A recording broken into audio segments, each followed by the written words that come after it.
欢迎来到轻声慢读。今天，让我们一起走进庄子的世界。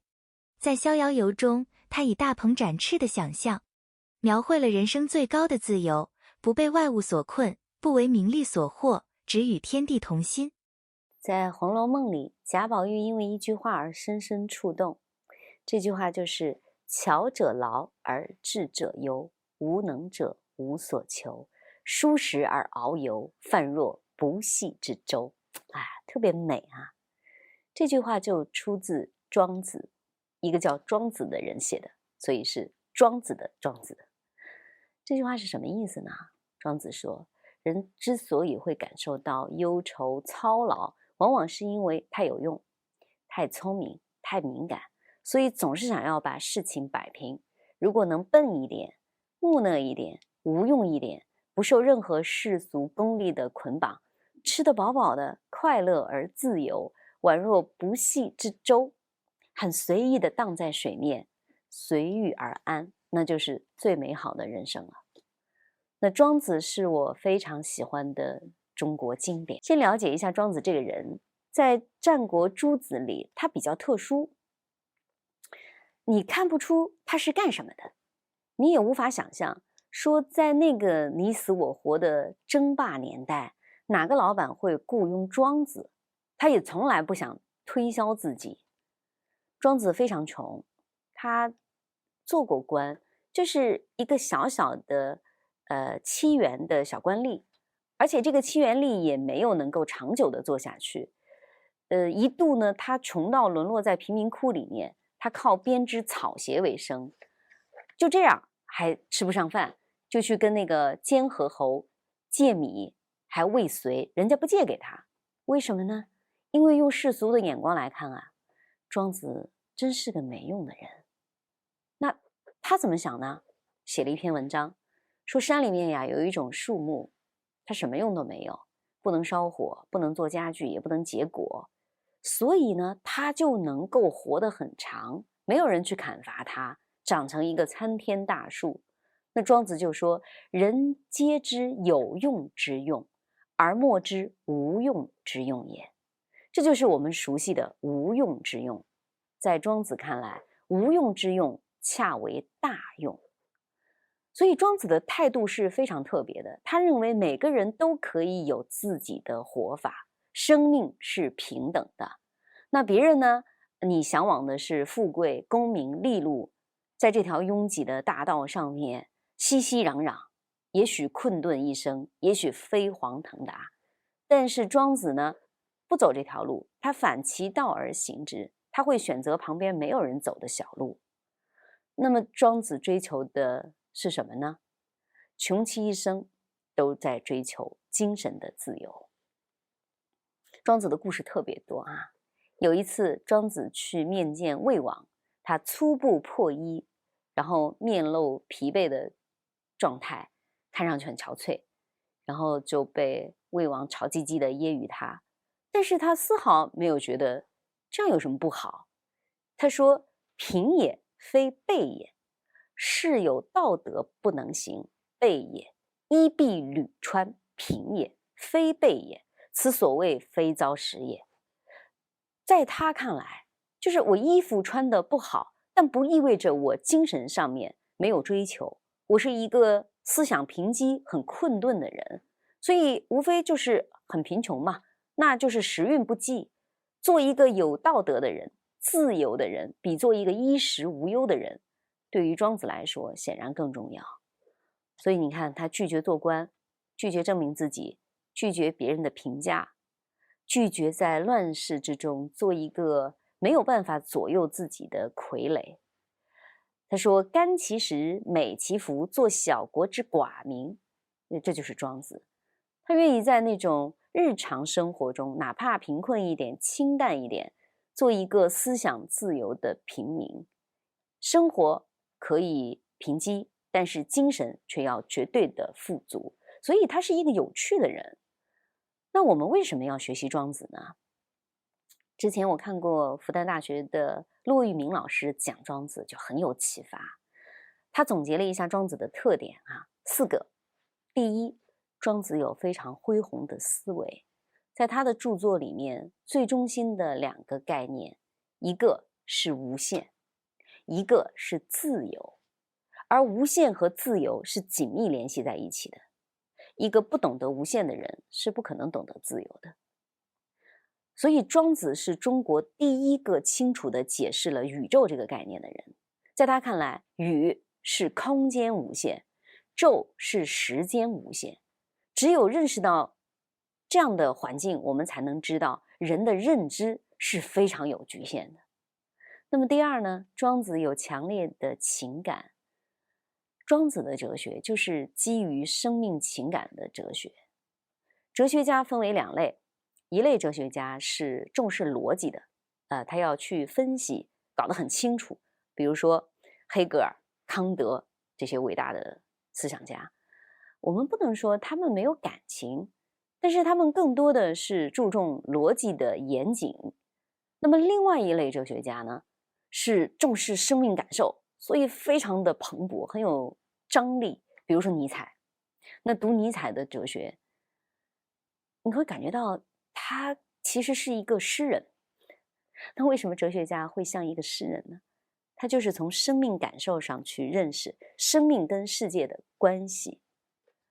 那从某种意义上来讲，庄子也是这样一个哲学家，他有非常辽阔的思维，天马行空，而且这种思维的根本力量就是来自于对生命的感受。比如说在庄子这本书里都是寓言，他特别善于让万物说话，花草鱼虫禽类兽类，他更具体的来表现生命的无奈痛苦沮丧，包括小小的折磨。那第三呢，庄子是有非常活跃的想象力，我们今天要讲的逍遥游就可以看出来。第四，庄子的语言表达非常的精妙，那就是文字的结晶，他是那个时代的语言大师。这四个特点在逍遥游里面都体现得非常鲜明。那我们要理解庄子，先来了解一下魏晋玄学。这个时期有三本经典叫三玄，指的是周易、老子和庄子。三权的内部是有分工的，周易描述世界运行的轨迹，所以可以推算呐。那么老子呢，描述的是比较现实比较黑暗的那一面。那庄子呢，他描述的是比较超脱和比较放飞的那一面。所以庄子会在审美上给人非常大的冲击，只要读庄子，你立刻就会跟原来不一样。那我们今天就一句一句的来讲解一下庄子的逍遥游。首先来读第一段哈，叫北冥有鱼，其名为鲲。鲲之大，不知其几千里也。化而为鸟，其名为鹏。鹏之背，不知其几千里也。怒而飞，其翼若垂天之云。这一段话非常的美，而且生命力蓬勃，想象力非常辽阔。那张一楠老师在解读逍遥游的时候，他就提供了一个角度，这个角度其实很重要哈，已经被争论了上千年了，就是著名的小大之辩。那到底大的好还是小的好？而且逍遥游还引发了两个关键词，就是庄子的两个重要观点，一个叫做齐物，一个叫做逍遥。那这些话我们都听过，可它究竟是什么意思呢？先来讲讲小大之辩。这里有大鸟，有小鸟，请问你站谁？这个问题谈了上千年，参与的人太多了。那一般的理解是说，大有大的难处，还是小点儿好。但这个其实不是庄子的思想，它是老子的思想。那么老子就是比较消极嘛，那庄子怎么讲呢？庄子虽然有点丧，但是他思想的核心是大有大的难处，那么小也有小的难处，这个叫什么？叫齐物，就是生命的本质是平等的。那接下来呢，既然小有小的难处，那我还是站大鸟吧，因为大总比小有更多的好处。之所以你觉得哎呀大了也很难，那是因为你还不够大，等你再大一点，大到一定的程度，那些难处就消失不见了。这个就叫做逍遥。所以逍遥游核心的观点就是大总比小要好，但是你要足够的大。那么生命的本质呢，应该是自由和平等的。我们来看逍遥游的文本哈，开头说北冥有鱼，其名为鲲，鲲之大，不知其几千里也。它讲的是什么呢？说北海里有一条很大的鱼，它的名字叫做鲲。那这当然是一个寓言嘛，那可能就和渔民们的传说有关。那这个北海呢，它应该是一个虚指的概念。如果有原型，就是泛指中国北边的海。有人会说，哎呀，是不是什么青海湖、喀纳斯？不太可能，因为古时候的人啊，他的活动范围可能还到不了那儿，所以最有可能的是渤海和黄海之类，就是那个纬度比较高的地方，然后在那里会看到体型很大的动物。那这个鲲的原型有可能就是古时候的渔民所看到的这种鲸类的动物。所以他就讲说，哎呀，北海里有这么一条鱼，它的名字叫鲲。这个鲲字啊，鱼字边一个昆仑山的昆，它本来的意思是什么呢？是鱼子，就是那种最小最小的鱼。所以特别好玩哈，就是用一个最小的鱼来命名一个最大的鱼，就好像你给一个蚂蚁起了个名字，说你叫大象，哎，你觉得蚂蚁会怎么想？其实蚂蚁什么都不想，哎，这只是你命名它，哎，你心里面的一个哲学的思辨。那么不知道庄子是怎么想的，但是庄子会说，这个鲲特别特别的大，大到什么呢？有的人说一锅炖不下，对，那不是一锅炖不下哈，人家的意思是说不知其几千里也。什么叫几千里？就是北京到上海几千里。那么这一条鱼，它就头在上海，然后尾巴在北京，就是这么大的一条鱼。那么这已经非常神奇了，但是动物的神奇之处绝对不仅仅是这些，它在于什么呢？它不被局限。这一条鲲，它是可以化而为鸟的。那化成了鸟呢，它的名字就叫做鹏。这种神奇的动物可以互相变化，是中国人非常古老的观念啊。比如说这个精卫填海，对吧？就是一个女孩变成了一只鸟。那么鱼可以变为鸟，它也是联想。这个应该和古时候渔民的经验有关。我们会在那个水族馆里看到有一种鳐鱼，就非常大嘛哈，它经常会跳出水面，好像就在空中飞行一样。所以远远的看过去，那个渔民可能就会认为说，哇，有一种很神奇的动物，它可以从鱼变成鸟。那鲲变成的这个鸟呢，它就叫做鹏。鹏是什么呢？鹏其实就是凤，凤凰的凤啊。那上古的时候就是没有那个清纯音 ，f 都念成波啊，所以就是凤其实就是鹏。那么这个鹏有多大呢？鹏之背不知其几千里也，就是这个鸟大到2个烤架也烤不下，对吧？基本上就是它的背就是北京到上海了，那还不算翅膀呢。所以这只鸟就是比原来那个鱼还大，是在鱼的基础之上又长出了翅膀。那么它展开翅膀能有多大呢？怒而飞，其翼若垂天之云。就是这么几千里大的一条鱼，化作了几千里宽的一只鸟，然后它愤然起飞，那个翅膀就大得像云彩一样，把天都遮住了。就是这么大的一个鹏，然后它飞得特别特别的远，它会从世界的这一端飞到世界的另一端。那它什么时候飞呢？就是在大海翻滚的时候，就是狂风起来的时候，它借助的这个气息的流动，会飞到你无法想象的地方去。所以接下来说，是鸟也，海运则将徙于南冥，南冥者，天池也。就说这个鸟呀，就海运是指的海浪波动的时候，它就会从这个海边飞到那个海边啊。南冥是什么呢？就是天池。接下来他说，其邪者，志怪者也。就是奇邪是一本专门记载这种怪异事情的书啊。这本书上是怎么记载的呢？他说：鹏之喜于南冥也，水击3000里，抟扶摇而上者9万里，去以6月习者也。野马也，尘埃也，生物之以习相吹也。天之苍苍，其正色也，其远而无所至极也。这段话如果我们一字一字的去把它抄写下来啊，是非常的美。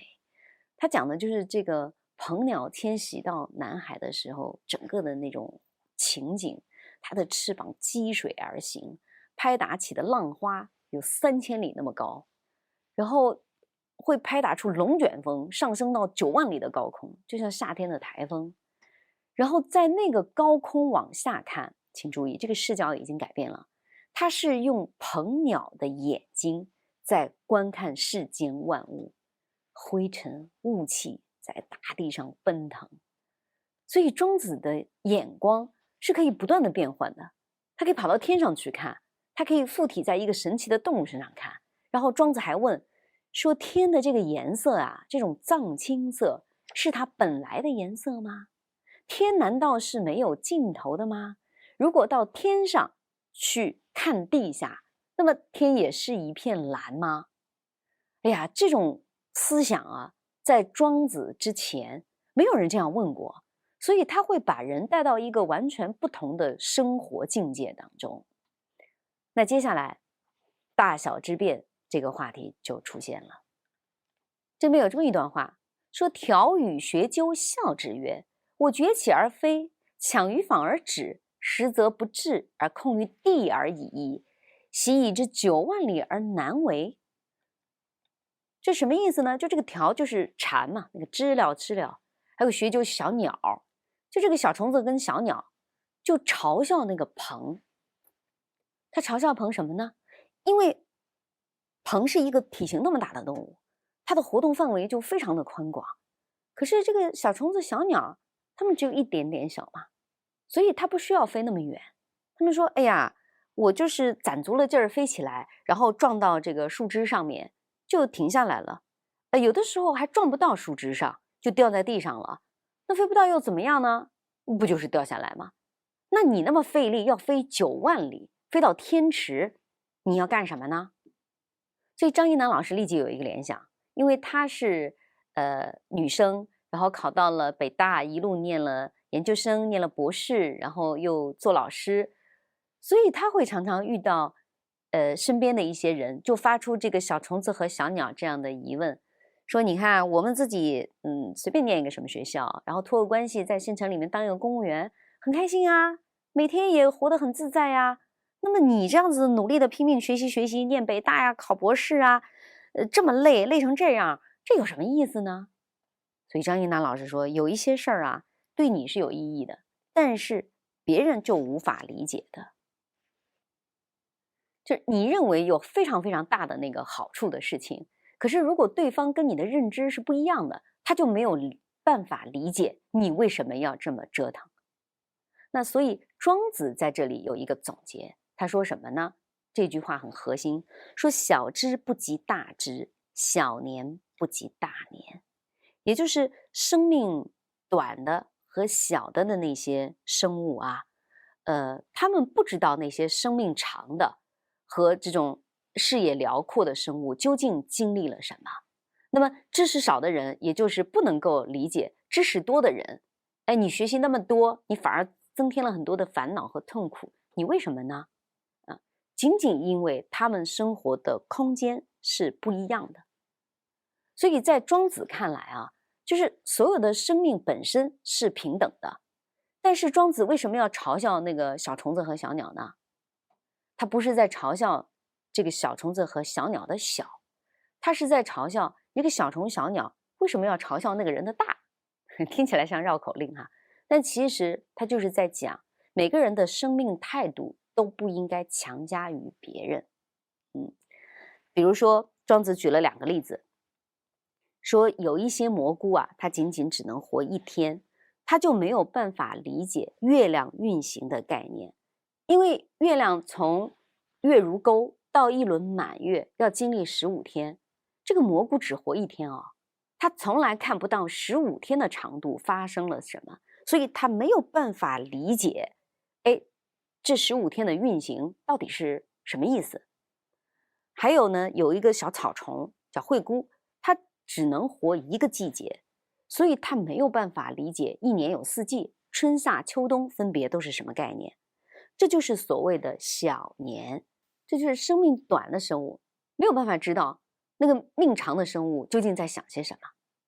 那你说那命长的生物又怎么样呢？有啊，庄子说，比如有一种生物叫做冥灵，它活500年啊，才相当于我们活了一个春天。那么再活500年呢，就相当于我们又活了一个秋天。所以它的命太长了，那么它的时间观念就跟我们没办法一样。那还有更长命的，他讲上古有一种春树，8000岁为一春，8000岁为一秋，这个就叫做大年。那我们想一想说，天哪，这个活到这么长的长度，那他到底经历了什么呢？诶，他在想什么呢？他对生命的理解是不是跟我们不一样呢？你就是很多哲学家在思考说，比如西方的哲学家写小说，他就写一个人是永远不死的，那么他要经历的那种烦恼痛苦也是我们不知道的，对吧？可是我们就有很多帝王，比如秦始皇，一直在寻找怎么样才能够长生不老，怎么样才能够千秋万代的活下去。所以双方都没有办法理解对方究竟在思考什么。所以把这些都读完，你会在想，诶，那庄子到底是什么立场呢？其实他既不占大鸟，他也不占小鸟，他认为所有的生命都有他们各自的形态，都值得尊重，但是你不能去嘲笑别人，不能去嘲笑你所不理解的那些生物。说到这儿就拉开一点，庄子秋水篇里面还有一句更有名的话，就说夏虫不可以语冰。那什么意思呢？说夏天的虫子你是不能够跟它讲冰的，因为它不知道什么东西叫冰。那我们就会遇到很多的人，有一些人会像夏天的虫子，因为他没有这样的经验，他又不理解这个世界，你老要跟人家说冰干什么呢？那是属于你的事情，而不是他的问题。所以庄子的核心态度是不要去跟人家争是非，尤其不要跟夏虫去辩论什么是冰。那再举一个跟秋水里非常相似的例子，庄子写过一篇文章说，秋天发洪水的时候，所有的河流都会流到黄河里面去了，那黄河就变得非常宽阔，两岸都看不见了，茫茫一片。那黄河里面是有神的，叫做河伯，河伯就特别高兴，他说，哎呀，你看我这条河宏大壮观，没有什么能比得上我的，所以他就顺着这个河流一路向东，然后就到了海里。一看见大海，河伯就叹气了，他就对海神说，哎呀，我真是不知道自己的渺小，现在看到你才知道了。那海神就跟他讲说，井里的蛙你不能跟他说大海是怎么回事儿，夏天的虫子你不能跟他说冰是怎么回事儿，因为它受时节的限制。所以对于多数的人呢，你不能跟他们讲大道，因为他们的知识是达不到的。那你现在知道自己很渺小，我就可以跟你说说大道理了。所以和珅就讲了一大段道理。那么概括一下，就是我们生活在一个渺小的时间和空间之中，这就是人类的局限。在很早的时候，其实古今中外吧，都在思考这个问题，就是我们所面对的是无限的宇宙，而我们每个人生活在有限的时空里。那么中国的思想家里面，第一个强烈的意识到这一点，并且能够非常清晰地表达这一点的，就是庄子。这就是庄子的宇宙观。所以我们来总结一下，庄子说小不及大，不是嘲笑小动物们的小，而是嘲笑小动物们在发笑，这个就是庄子的立场。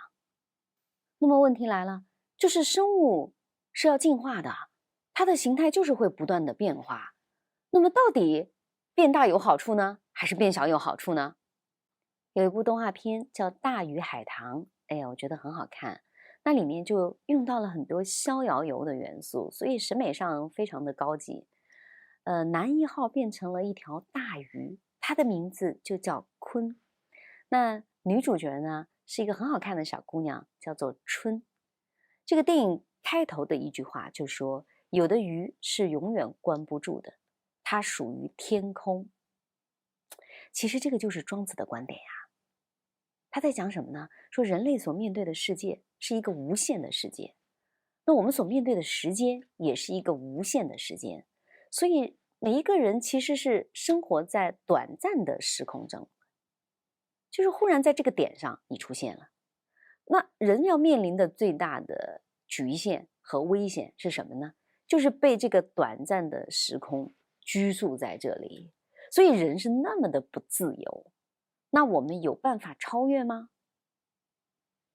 那张一楠老师就说，其实在大部分时间里面啊，不管是人或者是某一种生物，都会安于我们固有的状态，这个叫做安于现状嘛。但总有一些生命会突破原有的限制，去追求新的可能性。比如大鱼海棠里面的那个鲲，它就不断的长大，这是一个小概率的事件，但它一定要发生的。那为什么要突破？因为变大是有好处的，可以获得自由。张一楠老师说，追求自由是要付出代价的，但是生命总是要去追求自由。那也不是所有的生命都追求自由，但只要你是生命，就总有一定的概率去追求自由，因为你是活的，是活的就有管不住的时候，否则就不能够叫做活着的。对，这就是有的鱼是永远关不住的。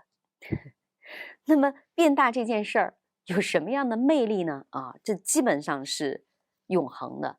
我们去看那个进化论，你就发现很多生命就是出于各种各样实际的考虑，然后它越变越大。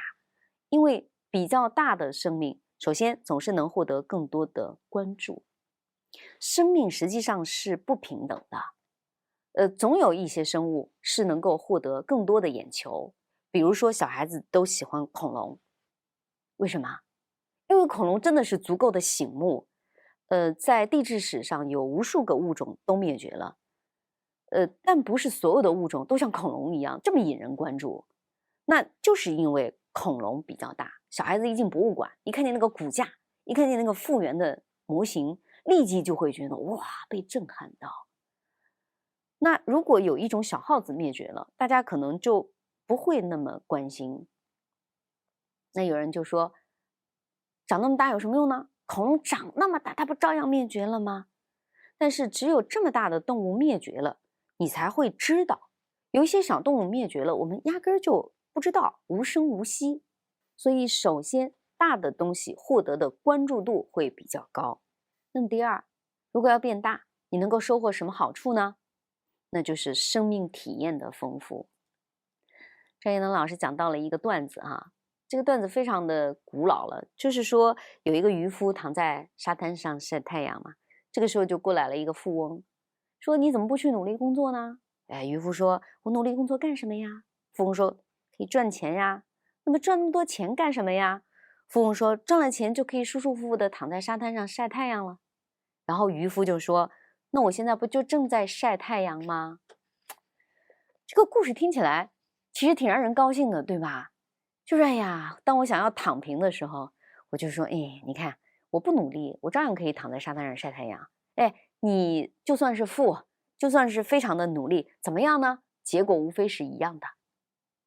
但这个里面忽略了一个特别本质的问题，那就是这个富翁他来到沙滩上度假晒太阳，他今天躺在这里，明天不想躺了，他转身就走。他可以跑到原始森林里面去探险，他可以跑去瀑布里面去溯溪，他可以突然到什么几星级的酒店里面去各种玩儿。就是因为有钱，他会有更大的自由度。那个在沙滩上晒太阳只是他生命体验里很小的一部分，他拥有各种各样的选择，这个选择可以给他带来非常丰富的体验。但是渔夫就没有这样的自由了，他躺在这里晒太阳，然后接下来他说，哎呦，我想到大都市里去跟了不起的盖茨比喝一杯，你怎么去？然后他说，哎呦，我想突然之间去看看那个花海，那你怎么能够抵达呢？所以他的生命的自由度就小很多了。那么自由度大了，体验丰富了，它会带来什么呢？带来唯一性，就是我们吃下去的东西，我们眼睛看过的美景和我们脑子里的记忆，这个其实都是体验的一部分。这个东西是别人带不走的。除此之外，不管你有多大的房子、多大的车，然后多么豪华的这种装备，其实你都带不走。但体验它会让你变成唯一的人。那么当然要讲的是，提高体验的丰富度啊，有钱只是其中一种方式啊，它并不是说只有有钱我才能丰富。比如说我们今天在这里听这本书，明天在那里看那本书，这个也是体验的丰富程度。比如说你今天喜欢种花，哎，明天喜欢去烤饼干，后天去学一个跳舞，哎，那你的生命也是非常丰富的。那么有一个人，假设说跟你中学是同学，后来他就在县城考了一个公务员，他一直就在想着怎么在中学在这几个领导中，那可能他同样的时间就没有你生命的体验度那么丰富。那我们讲了，这个变大是有大的好处，那么大也有大的难处。那有什么难处呢？比如说大的体型需要更大的生存空间，对吧？但生存空间就是要努力奋斗甚至战斗得来的。房子要大，对吧？然后这个占的地方要大，活动半径要大，这个都是要靠努力的。那庄子在《逍遥游》里面也讲到了，你说这么大的鲲，这么大的鹏，它也有它的难处啊。它的局限性是什么呢？鲲鹏是要靠拍打水的那个反作用力，乘着微风飞到天上的。它当然自身能力很强，对吧？它自己也特别的努力，它依赖外界的这个条件就比较小，但它终究还是要靠那个外界的反作用力。这个叫什么呢？叫做有待，就是有所期待。你是要有所依靠的，你是要有所指望的。所以鲲鹏飞到天上之后看到的是什么景象呢？就是他看地的颜色和我们看天的颜色是一样的。那张一娜老师说，这个就是庄子齐物的思想。什么意思呢？就是说人跟人可能是不一样的，对吧？鲲跟鹏也是不一样的，虽然他们彼此转化，但是所谓的齐物就是你这么看他的时候，他也是这么看你的。鲲在天上看地上灰蒙蒙一片，距离太远看不清楚。然后我们人呢，在地上看天上，和鲲鹏看到的是一样呀，也是灰蒙蒙一片，什么也看不清楚。这个就叫做齐物。也就是说，不管你生命的形态是大是小，是飞的还是跑的，但是生命的本质是平等的，这就是齐物。那我们理解了齐物，就懂得了小大之变的第二层含义，就是大也是小，小大其一，都各有各的难处。那既然变大也要面临这么大的困境，可是庄子说，那我还是要占这个大鸟，为什么呢？这就牵扯到小大之变的第三层含义。庄子把它叫做逍遥。那些体型特别大的生物，它有它的烦恼，但庄子说，我还是占大鸟的。那为什么呢？这些大的生物有什么烦恼？就是他们对周围环境的要求会比较高。如果周围的环境不给支持，这些大的生物可能就没有办法产生它自己的力量。所以大的生物怎么办？变小吗？重新返回那个小虫子小鸟的状态吗？庄子的策略不是这样的。他说，既然大有大的难处，那么我们就变得更大，那就没有难处了。中国有一句老话说，枪打出头鸟。对啊，你一冒头，那么子弹看见你朝你飞过来了，那怎么办呢？不要做出头鸟，是大部分人的看法。但是还有一些鸟，它不是这样想的。他说，既然枪打出头鸟，我就拼命的飞，我飞到子弹的射程之外，你就打不着我了。这个就是庄子所说的，我们要尽可能的变得更大，那些烦恼就会消失不见。然后庄子就接着往下讲故事了。他说什么呢？他说：“哎呀，那些才智可以胜任一官之职，或者能在这个乡里面当个干部，品德可以让一个君主满意，然后能够做官的人啊，他们看待自己其实是很得意的，就是像那个嘲笑鲲鹏的小虫子或者小鸟是一样的。这些人虽然小，但是自视甚高。他觉得，哎呀，我的经验就是经验了，我已经混得非常好了，比我再高都不值得去努力去争取了。所以他们看比他视野高的人，比他格局大的人，就像是小小的生物在看苍茫茫的天一样，觉得什么都看不清楚，那也就不值得我去努力。他认识不到那个世界。那么庄子就说了，这个世界上就有比他们高的高人，这个人叫什么呢？叫做宋荣子，就笑话这些小虫子和小鸟。那宋荣子的地位呢，其实就相当于那个鲲鹏，对吧？他是一个高人，那他是一个什么样的高人呢？